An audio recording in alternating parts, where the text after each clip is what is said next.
Hello and good morning. Welcome to the Mind Over Matter for February 25th, 2016. Today's topic is going to be opening up to receive. I think all too often when we're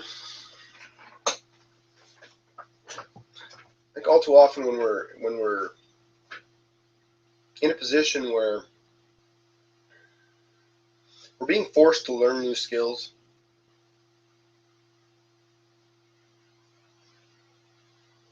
and just in an environment where things are not as controlled as we might like, because we all yearn for the concept of control and controlling an environment, controlling people, controlling, and I mean, I don't mean this in a negative way, of course, because mind over matter, being that the word control doesn't necessarily mean you're doing something negative.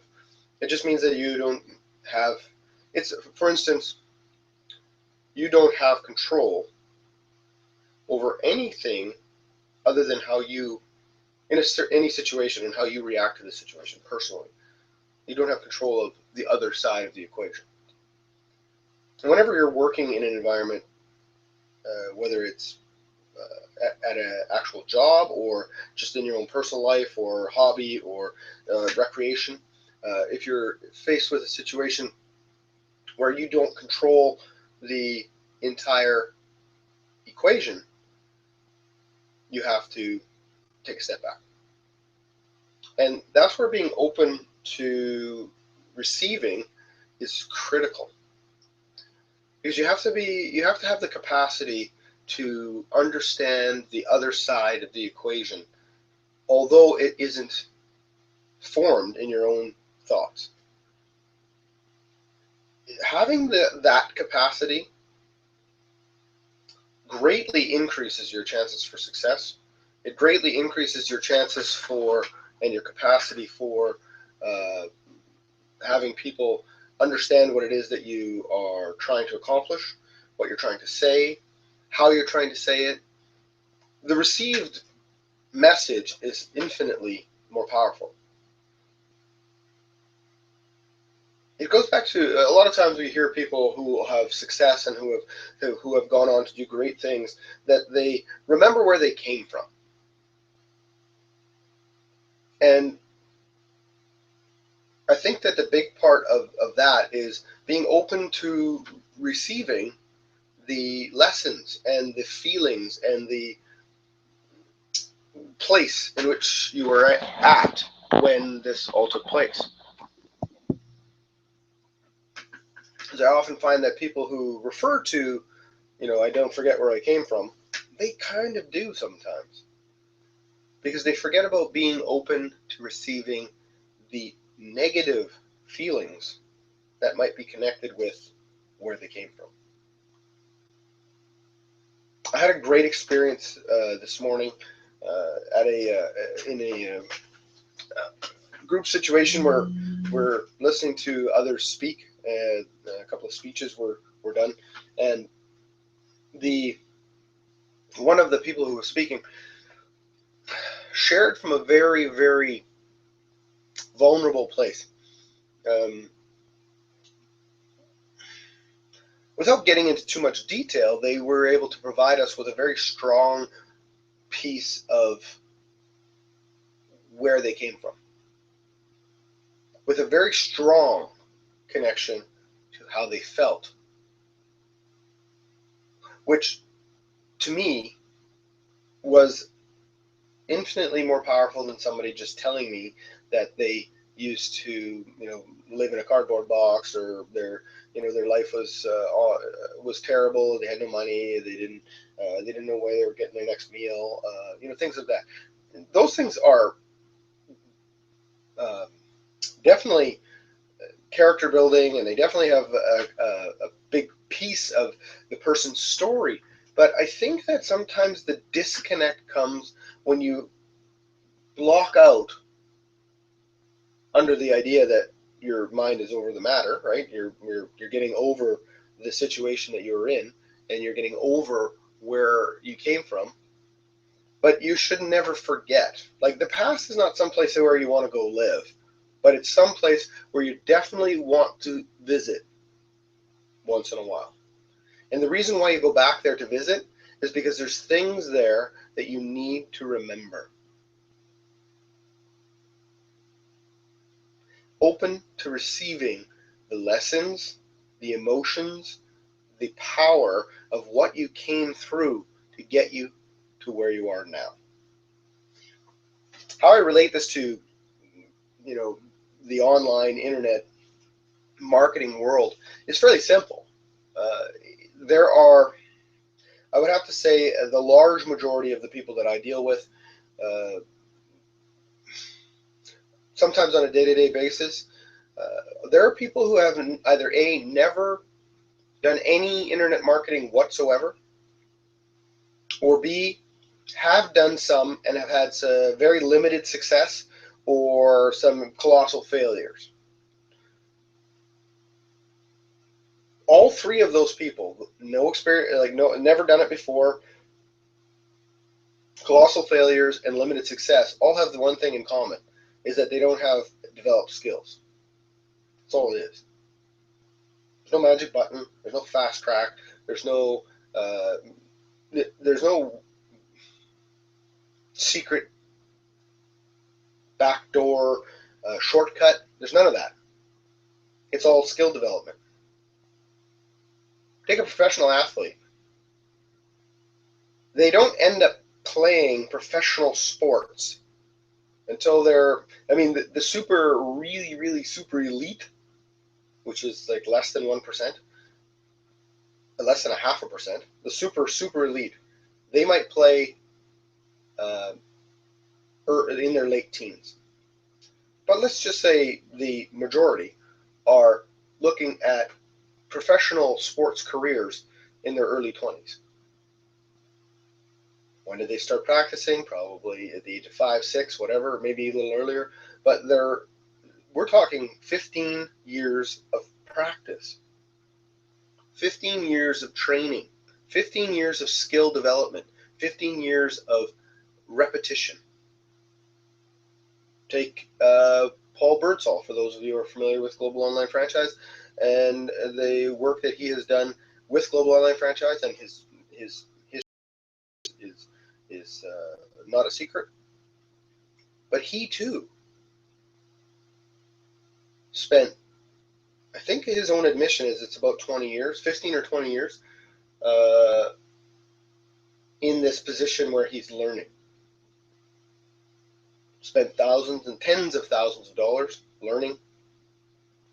Sports athlete, how much money do the families spend on keeping them in sports so that they can hone their skills? You see the parallels here? And here's what happens when people come to the internet marketing world. They've got this idea that they can make $1 bazillion by flipping a switch. It's still skill development. You must develop skills. So you must be open to receiving the training that is required in order to develop those skills. And that is usually where the entire house of cards falls apart. Because people are not willing to understand. I'm not saying they're not willing to do the work. They're not willing to understand. I get it. Don't worry. They're not willing to understand the gravity of how much time they're going to need to invest in order to accomplish their goals. As simple as making a couple $100s a month online. Now, the benefit and beauty of having a global online franchise to work with is you have the shortest route possible. I don't want to call it a shortcut because it's not. It's just a group of people who have already done the 10 to 15 to 20 years of work, putting all of their stuff together so that you can then emulate and copy what they've done. You don't have to figure it out, spend tens of thousands of dollars to do it. But you do have to be open to receiving the information. If you're not open to receiving the information, it won't matter what we tell you. It won't matter what anybody tells you. You know, I was having a conversation with a friend of mine the other day, and she was telling me about an experience she was having at work. And the phrase that she had used, I'd heard it all too often. And the phrase was, this one employee drives her crazy because she only hears what she wants to hear. And I thought, oh, I've been around those people. You can talk to them till you're blue in the face. They only hear what they want to hear because they're not open to receiving the information from the person they're communicating with. The words that are coming out of somebody's mouth are critical, and you need to listen. Those words can help shape and mold whatever it is you want out of life, but you have to be open to receiving them. It can't be all about what's going on in your head. You need to quiet your mind. There was an exercise that was done. It was a leadership type training, whereby the person, two people sit together. The one person's going to tell a story or a little bit about themselves, have a little conversation, and the other person is supposed to listen. And while they're listening, they're supposed to put up their hand, not all the way in the air, just raise their hand a little bit, just so it's to indicate the number of times that the listener starts to think about a response to something the person who's talking says. So while I'm talking right now, if you're not paying attention and you're thinking about something else, your hand would go up. Which I often find that I'm sure that a lot of this happens, where you guys just put this on in the background and you just go about doing a bunch of other stuff. Hey, do whatever you want. It's the internet. But I promise you this. If this is how you treat this specific audio, it's how you're treating the rest of your business. You need to be able to focus on one thing at one time. Here's what the interesting thing that happened in that little experiment, because a friend of mine was in the experiment, and she went on to tell me how, as she was sitting on the other side of the listening, where she was the listener, she was the listener, the other person was telling the story. At the end of the little sequence, the person who was moderating the training had said to her, I'm really surprised that you didn't raise your hand at all during that story, because there's a certain sort of baseline that everybody is guilty of when it comes to listening skills. I'm guilty of it. I do. When she told me this story, I've become more consciously aware of when I do it and try to quiet my mind so that I'm listening and not preparing my answer. If you find yourself preparing an answer while you're talking to somebody, you're not listening to them. You're developing an answer in your head. How can you be listening? And I know a lot of people say, oh, I can do both. All right, great. But here's the catch. So as she was told that they were surprised that she hadn't raised her hand, she said, well, that's because I was listening. And they said, well, you heard everything I said, was the next response. And so she proceeded to actually reiterate, almost in point form, most of, if not all of, the points that the person had made.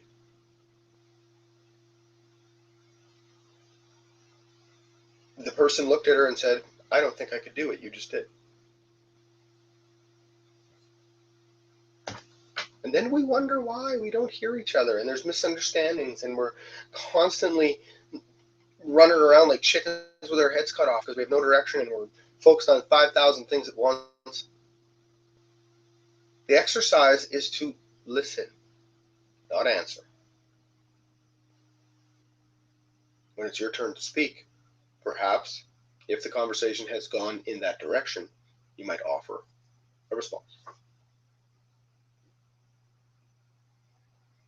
But the point is that if you're not open to receiving the information that's coming to you, how are you ever going to use it? If I'm sitting across the table from somebody having a conversation with them, if I'm not listening to them, how can I be useful to them? How could I possibly help them? How could I possibly be of any level of resource for them? I haven't heard anything they've said. I hear it, but I haven't heard it. There's a big difference.